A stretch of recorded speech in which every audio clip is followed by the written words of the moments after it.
से अपनी जो सूरत है, जो रूह है, इसको शब्द के साथ जोड़ना है। अब शब्द कौन सा, ये भी देखना है। एक वर्णात्मक शब्द है, वर्णात्मक नाम है, जो पढ़ने में आता है, लिखने में आता है, बोलने में आता है, सुनने में आता है, जो इंद्रियों से ग्रहण किया जाता है। इसके साथ साथ में जो धुनात्मक नाम है, जो परमेश्वर की आवाज है, जो इलाही फरमान है, जो इस जय श्री प्रीतम निर्गुणाकार सर्वाधार विश्वाधार परम तत्व के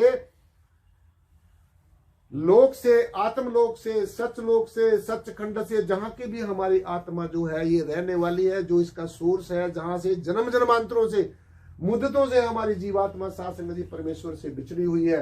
तो जैसे मैं आवाज आपको दे रहा हूं, मैं एक कोई आपको विचार दे रहा हूं, आप मेरे से इतने दूर बैठे हैं और फिर भी आप उस विचार को समझ रहे हैं। ये आवाज जो है, ये जो इलाही फरमान है, ये जो परमेश्वर के घर से निकली हुई जो सुरीली, मनमोहक और बहुत ही दिव्य जो धुन है, जिसको हम हमारे वेदों शास्त्रों में, ग्रंथों उपनिषदों में, पुराणों महापुराणों में, सभी धर्मों के धर्म शास्त्रों में जो हमें परमेश्वर की तरफ जाने की प्रेरणा देते हैं, जो हम परमेश्वर के साथ जो मार्ग मिलता है उस मार्ग पर चलने की, उस मार्ग पर प्रशस्त होने की जो प्रेरणा देते हैं, ऐसे हमारे संतों महापुरुषों ने साथ संगत जी इसी धुनात्मक नाम को सर्वश्रेष्ठ बताया है।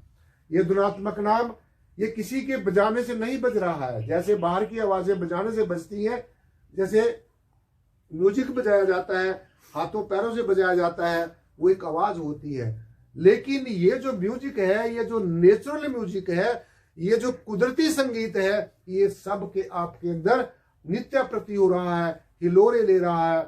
और एक बात और साथ संगत जी ध्यान में रखने वाली है, जब आप सुमरन में बैठते हैं, ध्यान में बैठते हैं, हमारे रहबरों ने, गुरुओं ने हमें संदेश दिया है, ये उपदेश दिया है कि दो जो इंपॉर्टेंट, सबसे महत्वपूर्ण जो दिव्य शक्तियां आपके अंदर हैं, एक को हम सूरत कहते हैं, दूसरी को हम नीरत कहते हैं। सूरत सुनने का काम करती है और नीरत देखने का काम करती है। तो सीधा सीधा हमने ये समझना है कि जब तक सूरत और नीरत हमारे अंदर दोनों शक्तियां जागृत नहीं हो जाती, सूरत और नीरत हमारी दोनों शक्तियां नहीं खुल जाती, तो तब तक साथ संगत जी हमारा जो भजन पूरा नहीं हो सकता। तो इसलिए अभ्यास करके हर रोज नित्य प्रति परमेश्वर का धन्यवाद करना है, परमेश्वर के आगे गुजारिश करनी है, गुहार लगानी है, आर्त भाव से पुकारना है, हे सदगुरु जो कुछ भी है तू ही है, तू ही मेरे को मेरा मार्गदर्शक है, तू ही मेरे को संभाल के रखता है, तू ही मेरी रक्षा सुरक्षा करता है, तू सब जीवों का करता धरता है। हे प्रभु हम सब के ऊपर, सब जीवों के ऊपर ऐसी कृपा करो कि सब सदमार्ग पर चले, हर एक जगह भाईचारा हो, हर एक जगह मिलवर्तन हो, हर एक जगह साथ संगत जी इंसान को समझे। तो ऐसी भावनाओं के साथ युक्त होकर हमने सुमरन में बैठना है और सदगुरु के आगे यही आर्त भाव से गुहार लगानी है। देखो एक तो भाव होते हैं, जब हमें कुछ जरूरत होती है तो हम सदगुरु के आगे कटोरा उठा के खड़े हो जाते हैं, सदगुरु मेरा ये कर दे, हे सदगुरु मेरा ये कर दे। ये होती है स्वार्थ भावना। जब स्वार्थ पूरा हो गया तो फिर मैं कौन और तू कौन। ऐसे भक्त नहीं बनना है, ऐसे भक्त नहीं बनना है। जैसे शरीर को तरोताजा रखने के लिए, अच्छा सुंदर दिखने के लिए आप तरह तरह के व्यंजन खाते हैं, तरह तरह के साथ संगत जी हम लोग इसको संवारते हैं, क्योंकि परमेश्वर का जो असली मंदिर है यही मनुष्य की जो देही है, इसी को नर नारायणी देह हमारे वेदों शास्त्रों ग्रंथों उपनिषदों पुराणों महापुराणों में कहा गया है। नर नारायणी देह, यानी कि इस नर की देह के अंदर नारायण वास करता है। और अनादिकाल से ये सात संगत जी सत्य है। ऐसा अनेकों प्रमाण हमारे शास्त्रों ग्रंथों में, धर्म ग्रंथों में मिलते हैं कि जिसको भी परमेश्वर का दर्शन हुआ है, जिसको भी परमात्मा का दर्शन दीदार हुआ है अनादिकाल से, और जिसको अब हुआ है और जिसको भविष्य में होगा, तो वो सदगुरु की कृपा से ही होगा, सदगुरु की मेहरबानी से ही होगा, सदगुरु के रहमो कर्म से ही होगा। इसलिए सदगुरु हमारा पूजनीय है, वंदनीय है। और इस अखिल ब्रह्मांड में जितनी भी दिव्य शक्तियां हैं साथ संगत जी, अनेकों दिव्य शक्तियां इस अखिल ब्रह्मांड में काम करती हैं, कुछ नेगेटिव भी है, कुछ पॉजिटिव भी है। इसलिए आपने पॉजिटिविटी को अपनाना है, सकारात्मक विचारों को अपनाना है।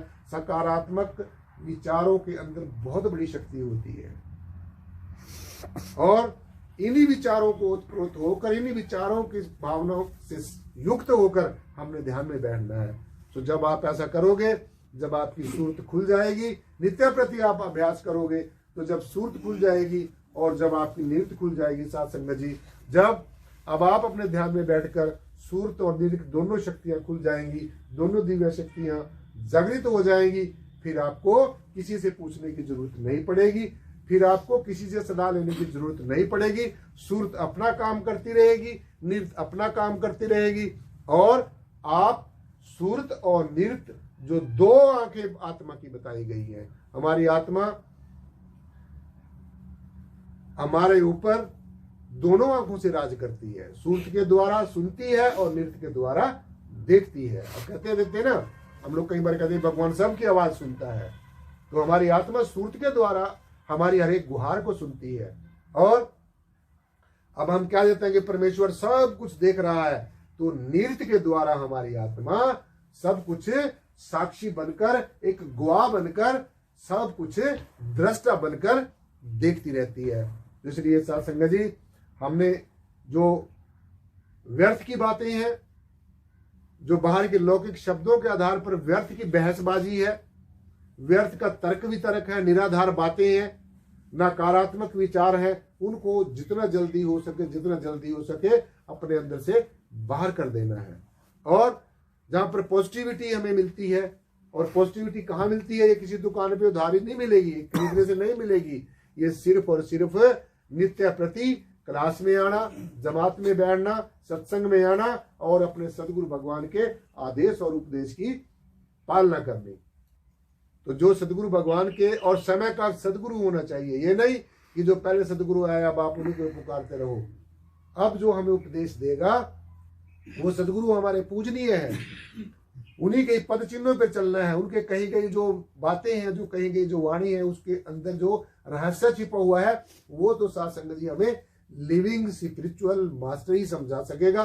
टाइमली लिविंग स्पिरिचुअल मास्टर हमारे जीवन में समय का सदगुरु, और जो ब्रह्म को जानता हो, जो तत्व से परमात्मा को जानता हो, जो निर्गुण निराकार रूप से परमेश्वर को जानता हो, जो ये जानता हो कि सब में रब है और रब में सब है, नर में नारायण है, नारायण में नर है, हर में हरि है और हरि में हर है, पुरुष में प्रकृति है और प्रकृति में पुरुष है, साकार में निराकार है, निराकार में साकार है। जब इस तरह से तत्व से जो जिज्ञासु या साधक को जान लेता है, फिर उसको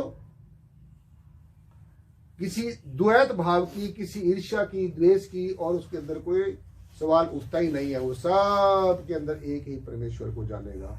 इसलिए साथ संगत जी, सबसे पहले मनुष्य जन्म में परमेश्वर को देखना, खुली आंखों से देखना, खुली आंखों से पहचान करनी और सदगुरु के रहमो कर्म से, सदगुरु की दया मेल से फिर अंतर्मुखी होना, अंतर्मुखी होकर परमेश्वर का एहसास करना, परमेश्वर की रियलाइजेशन करनी। जब आप बाहर भी देख लोगे, बाहर भी पहचान हो जाएगी और फिर अंतर्मुखी होकर अंतर में देखोगे तो अंदर भी पहचान हो जाएगी।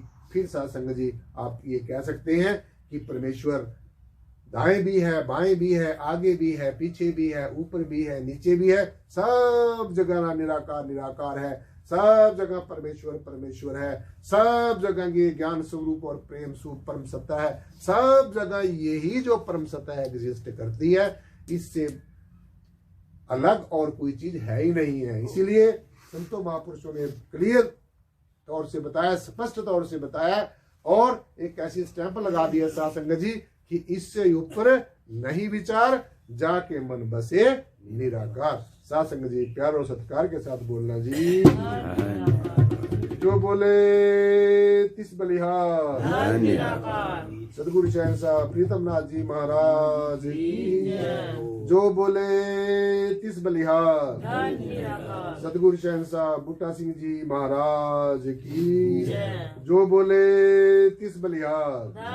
सदगुरु शहंशाह मेहताब सिंह जी महाराज की। जो बोले तिस बलिहार। सदगुरु शहंशाह लक्ष्मण सिंह जी महाराज की। जो बोले तिस बलिहार। सर्व संत समाज की। सासंग जी प्यारो सत्कार के साथ बोलना जी। निराकार जी। सतगुरु स्वामी ज्ञानाथ जी महाराज की जय।